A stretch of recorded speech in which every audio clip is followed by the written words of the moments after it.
रणदीप सुरजेवाला ने कहा है कि कांग्रेस पार्टी एक सरकार का बलिदान करने के लिए तैयार है, लेकिन पार्टी का नहीं।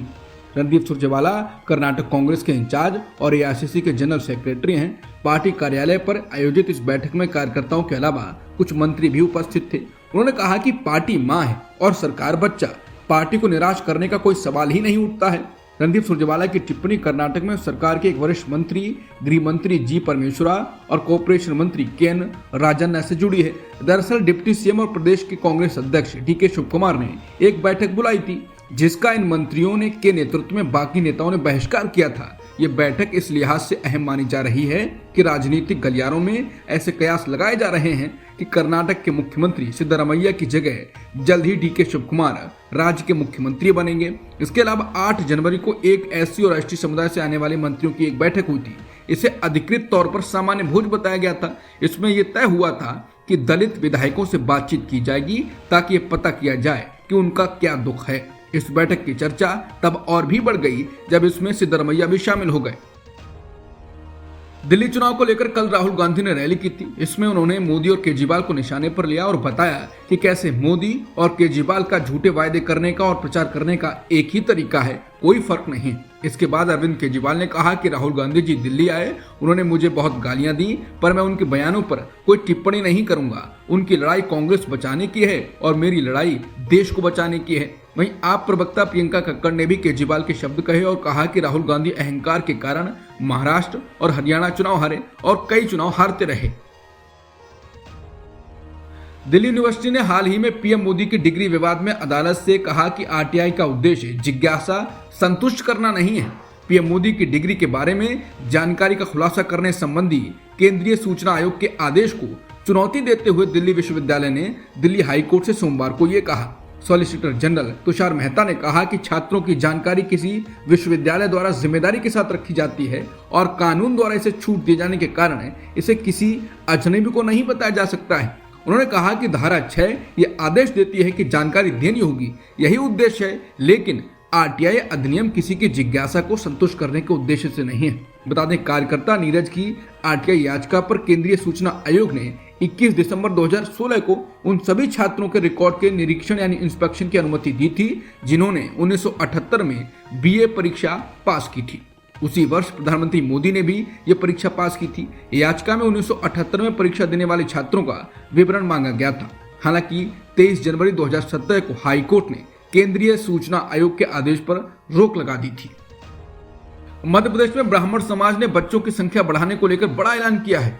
भोपाल के ब्राह्मण समाज के परशुराम कल्याण बोर्ड ने कहा कि जिन परिवारों में 7 संतानें पैदा होंगी उन्हें 1 लाख रुपए का पुरस्कार दिया जाएगा। परशुराम कल्याण बोर्ड के अध्यक्ष विष्णु राजौरिया ने ऐलान किया है कि जो ब्राह्मण युवा जोड़े 4 बच्चा पैदा करेंगे उन्हें समाज की ओर से प्रोत्साहन राशि दी जाएगी। राजौरिया ने कहा कि ब्राह्मण समाज के युवाओं को कम से कम 4 बच्चे तो पैदा करने ही चाहिए, वरना विधर्मी लोग देश पर कब्जा कर सकते हैं। उन्होंने कहा कि युवा अक्सर कहते हैं कि पढ़ाई महंगी हो गई है, लेकिन मैं आपसे एक गुजारिश करता हूं, आप इस महंगाई में किसी तरह गुजारा करो, लेकिन बच्चे पैदा करने में पीछे मत रहना, नहीं तो विधर्मी इस देश पर कब्जा कर लेंगे। प्रयागराज में महाकुंभ का आज दूसरा दिन है। अमृत स्नान के लिए बड़ी संख्या में श्रद्धालु पहुंच रहे हैं। नागा साधु भी अपनी उपस्थिति दर्ज करवा रहे हैं। महाकुंभ 13 जनवरी से शुरू हुआ है और 26 फरवरी तक चलेगा। ये महाकुंभ 144 सालों बाद आया है और बेहद खास माना जा रहा है। महाकुंभ का पहला शाही स्नान 14 जनवरी यानी मकर संक्रांति के दिन किया जाएगा। ट्रंप ने ग्रीनलैंड पर कब्जा करने में नई दिलचस्पी दिखाई, जिसके बाद अब ग्रीनलैंड के प्रधानमंत्री म्यूट ईगा ने कहा कि देश रक्षा और खनन संसाधनों के क्षेत्र में अमेरिका के साथ काम करना चाहता है। म्यूट ईगा ने कहा कि उनकी सरकार अमेरिका के नए चुने गए राष्ट्रपति ट्रंप के साथ काम करने के तरीकों की तलाश कर रही है। म्यूट ईगा ने यह भी बयान ऐसे समय दिया जब ट्रंप ने हाल के दिनों में ग्रीनलैंड पर अमेरिका के कब्जे की बात कही है।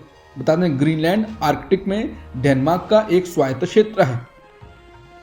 अमेरिका के लॉस एंजलिस में लगी आग पर अभी तक पूरी तरह से काबू नहीं पाया जा सका है।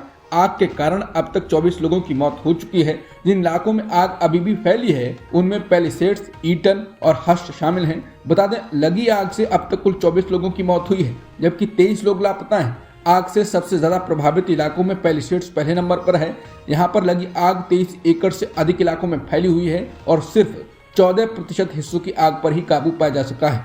आग बुझाने के लिए 5000 से अधिक लोग लगे हुए हैं। आग से सबसे अधिक प्रभावित इलाकों में दूसरे नंबर पर शामिल ईटन में 33% हिस्सों पर ही काबू पाया जा सका है। अभी भी 14,000 एकड़ से अधिक क्षेत्र में आग लगी हुई है। आग पर 100% काबू पाने का मतलब ये नहीं है कि उसे पूरी तरीके से बुझा दिया गया है। इसका मतलब है कि आग की लपटों को आगे बढ़ने से रोक दिया गया है। भारतीय क्रिकेट टीम के पूर्व कप्तान कपिल देव ने विराट कोहली के करियर को लेकर बयान दिया। पत्रकारों द्वारा पूछे गए सवाल के जवाब में कपिल देव ने कहा कि विराट कोहली एक बड़े खिलाड़ी हैं। जब उनको लगेगा ये खेलने का सही समय है तो वो खेलेंगे, अगर उनको लगेगा कि ऐसा नहीं है तो वो बंद कर देंगे। बता दें, ऑस्ट्रेलिया के खिलाफ खेली गई बॉर्डर गावस्कर ट्रॉफी के दौरान विराट कोहली के कमजोर प्रदर्शन की खूब आलोचना हुई। इसके बाद कुछ लोग, विशेषज्ञों ने भी उनके संन्यास को लेकर कयास लगाए थे। अब तक की खबरों में इतना ही। बाकी खबरों के लिए बने रहिए सत्यहिंदी.com के साथ।